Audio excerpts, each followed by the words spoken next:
Hello అండి, నేను మీ Jhansi's blog నుండి మాట్లాడుతున్నాను. ఒక చిన్న ఇన్ఫర్మేషన్ ఇద్దామని ఈ వీడియో చేస్తున్నానండి.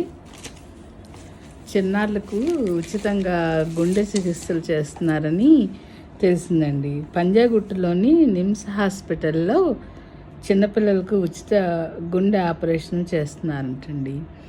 ఆ హాస్పిటల్ డాక్టర్ గారు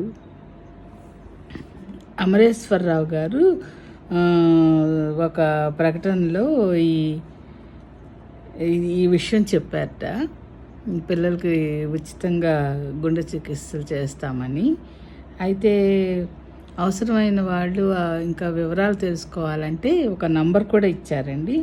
ఆ నంబరు మీకు చెప్తాను, వీలైతే నోట్ చేసుకోండి. 789-333-7836. మళ్ళీ ఒకసారి చెప్తున్నాను, 789-333-7836. ఆ నంబర్ కాల్ చేస్తే వివరాలు చెప్తారటండి. నిమ్స్ హాస్పిటల్లో అన్నమాట. ఇంకో విషయం పిల్లల గురించి ఒకటి చెప్పదలుచుకున్నానండి. చిన్న పిల్లల్ని రకరకాలుగా మోసం చేస్తూ వాళ్ళ మీద దాడులు చేస్తూ ఇలా జరుగుతున్నాయని మనం పేపర్లో చదువుతున్నాం కదా. వాళ్ళకి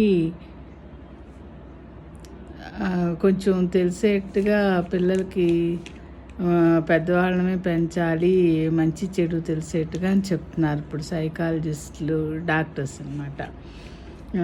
ఏంటంటే ప్రేమగా ఉంటూ మోసానికి పాల్పడే వారిని గుర్తించడం నేర్పాలి అని చెప్తున్నారు. స్వీయ రక్షణతో పాటు తోడున్నామనే భరోసాను కూడా కలిగించాలంట. అది మనం పెద్దవాళ్ళమే చేయాలి. ఈ విషయం మన మధ్య ఉండాలి, మీ అమ్మా నాన్నలు చెప్పకూడదు అంటూ పిల్లల్ని దగ్గరకు తీసి రహస్యంగా మాట్లాడే వాళ్ళ దగ్గరకు అస్సలు వెళ్ళకూడదని చెప్పాలండి. పిల్లల్ని ఒంటరిగా ఎక్కడికి పంపకపోవడమే మంచిదండి. ఈ రోజుల్లో పిల్లలే కాదు, పెద్దవాళ్ళు కూడా ఒంటరిగా వెళ్ళాలంటే భయపడే రోజుల్లో ఉన్నాయి. అందుకని పిల్లల మీద ఒక కన్నేసి ఉంచి జాగ్రత్తగా కాపాడుకుంటూ ఉండాలి. వాళ్ళ స్నేహాలు ఎవరితో చేస్తున్నారు, పిల్లలు ఎవరితో ఆడుకుంటున్నారు, ఎక్కడుంటున్నారని ఎప్పుడు గమనిస్తూ ఉండాలండి. గుడ్ టచ్, బ్యాడ్ టచ్ తేడా పిల్లలకు వివరించమని చెప్తున్నారు. ఏదైనా అలాంటిది జరిగితే వెంటనే అమ్మా నాన్నలకు తెలపాలి అని మనమే పిల్లలకు చెప్పాలట. నలుగురితో కలిసి ఆడుకుంటున్న పిల్లలను ఒంటరిగా పిలిచి నాతో రా, నీకోసం అది తెచ్చా ఇది తెచ్చా అని చెప్పే వాళ్ళ మాటలు నమ్మకూడదని మనం ముందే పిల్లలకి ఉంచాలంటండి. నో అని చెప్పమని వాళ్ళకి నో అని చెప్పమని మనం చెప్పాలట పిల్లలకి.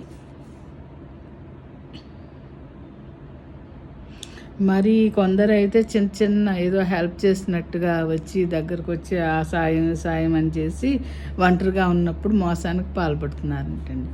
ఇవన్నీ అవాయిడ్ చేయాలి.